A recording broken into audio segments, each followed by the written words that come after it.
Hello friends, in today's video I'm gonna be walking through how to change your username on Snapchat. But before getting started this video, make sure to subscribe. How to do it?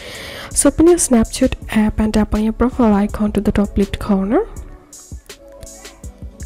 and tap on settings to the upper right hand corner and tap on username. Tap on change username.